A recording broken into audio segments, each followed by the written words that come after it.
What if the big altcoin run is closer than you think, but the opportunity is closing fast? Major DC legislation is passing, big corporations are quietly stacking Bitcoin, and the very structure of the market is shifting. Are you prepared for what's coming, or will you miss out on this cycle's biggest moves? In the latest video from Altcoin Daily, the discussion kicks off with major moves happening for crypto in the US Congress. Three significant bills are on the table this week. The first is the Genius Act, a stablecoin regulation bill that has already passed the Senate and is expected to clear the House and potentially become law very soon. The other two bills are the Clarity Act, which sets up a market structure for digital assets, and a bill to ban a central bank digital currency, CBDC. These two are more complex and will likely take more time to get through the Senate. This legislative progress is seen as a major reason for the recent positive movement in Bitcoin and the broader altcoin market. It's interesting how the video ties the bullish price predictions directly to the legislative action in Washington. This connection feels very real. For years, the biggest hurdle for crypto in the US wasn't technology, but a total lack of clear rules, which kept big, conservative money on the sidelines. The recent progress with bills like the FIT21 Act, which passed the House, signals a major shift in attitude. It seems Washington is moving from a position of hostility to one of trying to build a framework. The Bitwise CEO's point about this change being a tailwind really hits the mark. The price predictions of $150,000 or $200,000 are exciting, but they're a symptom of a much larger cost. The real story here is the unlocking of potentially trillions of dollars in institutional capital that previously couldn't or wouldn't touch crypto. This regulatory thaw is likely the most significant development for the asset class in years. In the latest video from Crypto Rover, he explains that he's opening new trades because he expects money from Ethereum's big rally to start moving into altcoins. He just opened a $21,000 trade Ondo with 10x leverage, making it a $200,000 position. He believes Ondo, which he calls a great project, has broken a key resistance line and could run back up to $2. His strategy of betting on an ETH to altcoin rotation is a classic play in the crypto world. It's a logical assumption that after a major asset like Ethereum pumps hard, some of that profit and excitement will spill over into its ecosystem. The choice of coins is a pretty diverse bet on this idea. He's got Pepe for the high-risk, high-reward meme coin play, which depends almost entirely on market hype. Then there's Ondo, which is tied into the real-world asset RWA narrative, giving it a more fundamental story. Finally, Cardano is his bet on an established, older coin getting a lift from general market optimism. The entire plan hinges on whether new money, especially from the ETFs, actually moves beyond Ethereum. It's a plausible theory, but the market can be unpredictable. In the latest video from Lark Davis, he covers a massive week for crypto, starting with major US legislation like the Genius Act and Clarity Act moving forward, which is creating a lot of excitement in the market. On the flip side, he reveals that the US government has sold off most of its Bitcoin, now holding only about 29,000 Bitcoin, a tiny amount compared to what many thought. He points out that this means Bitcoin's price held up remarkably well despite the government selling.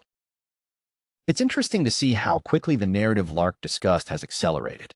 He was excited about the massive inflows into Ethereum ETFs, and just after this video, the SEC officially approved the 19B4 forms for spot Ethereum ETFs.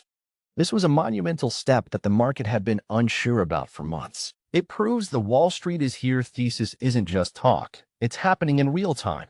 This approval validates the supply crunch idea he mentioned, as institutional access is now a reality. This naturally leads to the question he posed about Solana. The crypto community is already buzzing about a potential Solana ETF as the next logical step. If the pattern of Bitcoin and Ethereum is anything to go by, the anticipation alone could send significant capital towards Solana and its ecosystem, making its current price action something to watch very closely. In the latest video from Ben Cowan, he breaks down why he thinks Ethereum has probably hit its bottom against Bitcoin for this cycle. The whole idea he's been talking about for years is that ETH first needed to go home by dropping to its fair value regression line against the US dollar. Since that just happened, the conditions are now right for ETH to start a new trend against Bitcoin, showing a pattern of a low, a high, and now a higher low. Ben's analysis feels particularly relevant right now. He's building a case that separates Ethereum's fate from the broader altcoin market, and that distinction is important.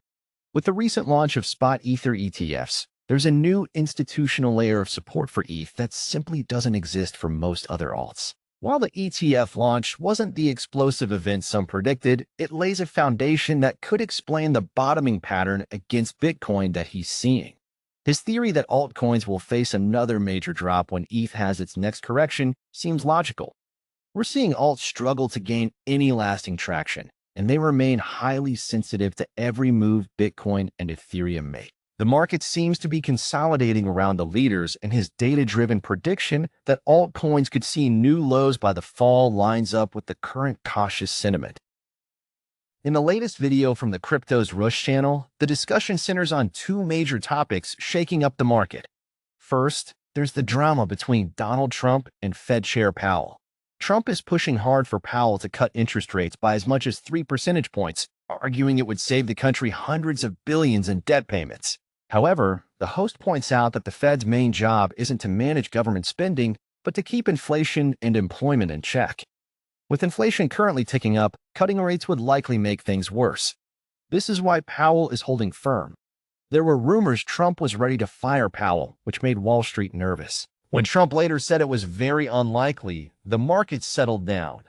This whole situation of government spending and financial uncertainty is presented as a key reason why institutions are turning to Bitcoin, pushing its price up to around $119,000, just a few $1,000s shy of its all-time high.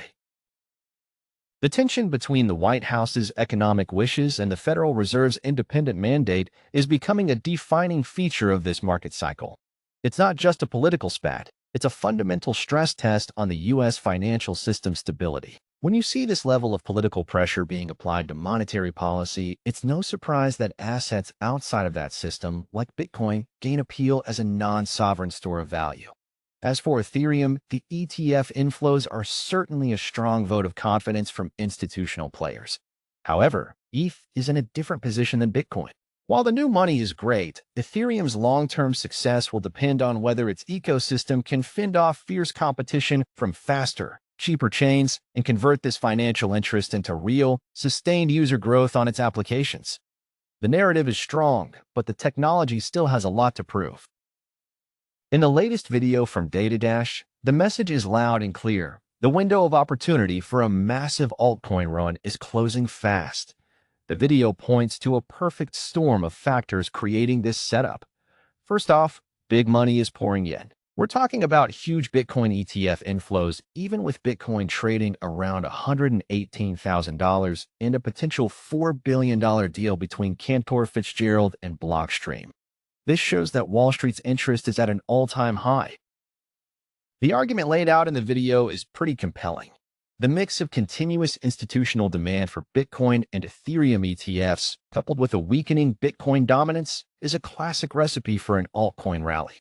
It's a narrative that many have been waiting for. The technical analysis on the ETH Bitcoin chart is particularly interesting because it suggests this isn't just a short-term pop, but potentially the start of a much longer trend, which would challenge the typical 4-year cycle theories that many traders follow. The introduction of ETFs has definitely changed the market structure, so it's plausible that old cycle patterns won't repeat exactly.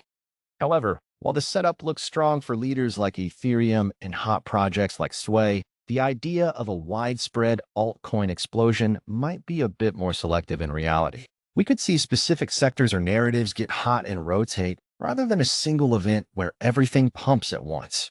The market feels more nuanced this time around. In the latest video from the Modern Investor, the host talks about the constant stream of good news as companies aggressively buy up Bitcoin, causing the supply on exchanges to shrink dramatically. He starts by mentioning Samson Mao's prediction of a $1 million Bitcoin by 2025 and a coming Omega candle. The video then lists several companies that have recently added Bitcoin to their treasuries. The SmarterWeb company now holds 1,275 Bitcoin after buying another 275. Color Technology Group bought 90 Bitcoin, and a Mexican hotel chain named Murano purchased 21 Bitcoin with plans to raise $500 million to acquire much more. The most notable purchase came from the Japanese firm Metaplanet, which bought 2,055 Bitcoin for about $237 million, bringing its total to 15,555 Bitcoin. The host wonders why this massive corporate buying spree isn't being covered by mainstream news outlets. The video then shifts to the next major development, Bitcoin staking. A company called Babylon Genesis is working on technology to allow Bitcoin holders to earn passive income.